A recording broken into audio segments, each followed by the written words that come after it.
Milingona në Kur'an. Në Kur'an është një kapitull i përbërë nga 93 ajete i quajtur me emrin Milingona, en-Neml. Ky fakt tërheq vëmendjen e njeriut për të logjikuar dhe medituar në madhështinë e Allahut në krijimin e këtij insekti, për cilin Kur'ani thotë: Milingona tha: O ju milingona, hyni në vendet tuaja që të mos ju coptoj Sulejmani dhe ushtria e tij pa ju vënë re. Kur'an, surja 27, ajeti 18. Prej fakteve të nxjerra në shesh nga shkenca bashkohore rreth të fshehtave të këtij insekti të çuditshëm janë: milingona përngjason me njeriu në zakone. Ato ndërtojnë qytete, hapin rrugë, depozitojnë ushqimin në depo dhe magazina të veçanta. Disa lloj milingonash ndërtojnë kopshte dhe mbjellin bimë në to. Ka lloje milingonash që ruajnë dhe kultivojnë bagëti të veçanta për to. Madje fiset e milingonave i hapin luftë njëra tjetrës dhe fitimtari merr robër lufte nga milingonat e munduara. Padyshim që milingonat kanë një qytetërim të çuditshëm specifik. Milingonat jetojnë në shoqëri me shumë insekte. Janë gjendur rreth 2000 lloje insektesh të ndryshme brenda vendbanimeve të milingonave, që ja kanë dalë në banë të zbusin një numër të madh kafshësh, insektesh të ndryshme, shumë më tepër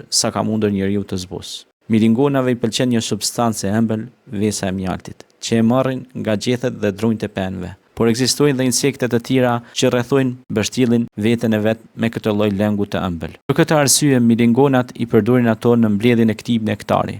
Milingonat mbledhin vezët e këtij insekti në folenë e tyre dhe kur çelin ato i mbartin jashtë dhe i vënë bibimet që sekretojnë vesën e mjaltit. Kur vjen nata i kthejnë sërish në fole siç bëjnë buqit, kur kthehen me lopët nga kullota për të mjelur ato. Dhe kur milingona fërkon shpinën e këtij insekti, ajo sekreton këtë lëng të ëmbël. Është vërejtur se një nga këto insekte sekreton 48 pika. Nga ky nektar gjatë 24 orëve, organizimi i mirë i punës së milingonave ka arritur deri aty sa të ndërtojnë dhomat e veçanta për insektet e nektarit, që ruajnë tamam siç ndërton bujku stall për lopët e tij. Kështu s'është çudi të quhet milingona mielëse.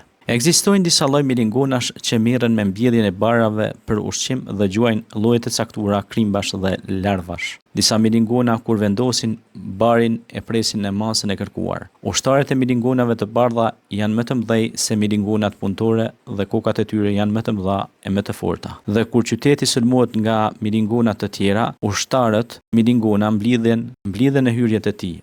Aty ngjiten sipër njëra tjetrës e nuk shfaqet veç se koka e tyre, duke formuar në këtë mënyrë një mur të gjallë. Ekzistojnë ushtarë të tjerë që kanë sjep të gjatë dhe kur i sulmojnë ato milingonat kundërshtare sekretojnë një lëng ngjitës, që ngjit milingonat pas qafës së ushtarit si mastiç, si lepak, dhe gjatë përpjekjeve të tij për të liruar qafën e vet humb dëshirën për të luftuar dhe dorëzohet. Si e mësoi milingona që kokra e grurit nëse lihet në fole në gjendjen që e gjeti atë, do të rritet e do të mbi, gjë që do të mbyllte dhe do të mbushte folenë e saj. Kështu ajo prish embrionin e saj që mbin, duke ndarë kokrën e grurit në 2 pjesë. Dhe si e mësoi që fara, edhe nëse ndahet në 2 pjesë, mbin, prandaj e ndan atë në 4 pjesë. Kush e uzoi milingonën të mësonte këto gjëra? Padyshim që Krijuesi e uzoi në të gjitha këto.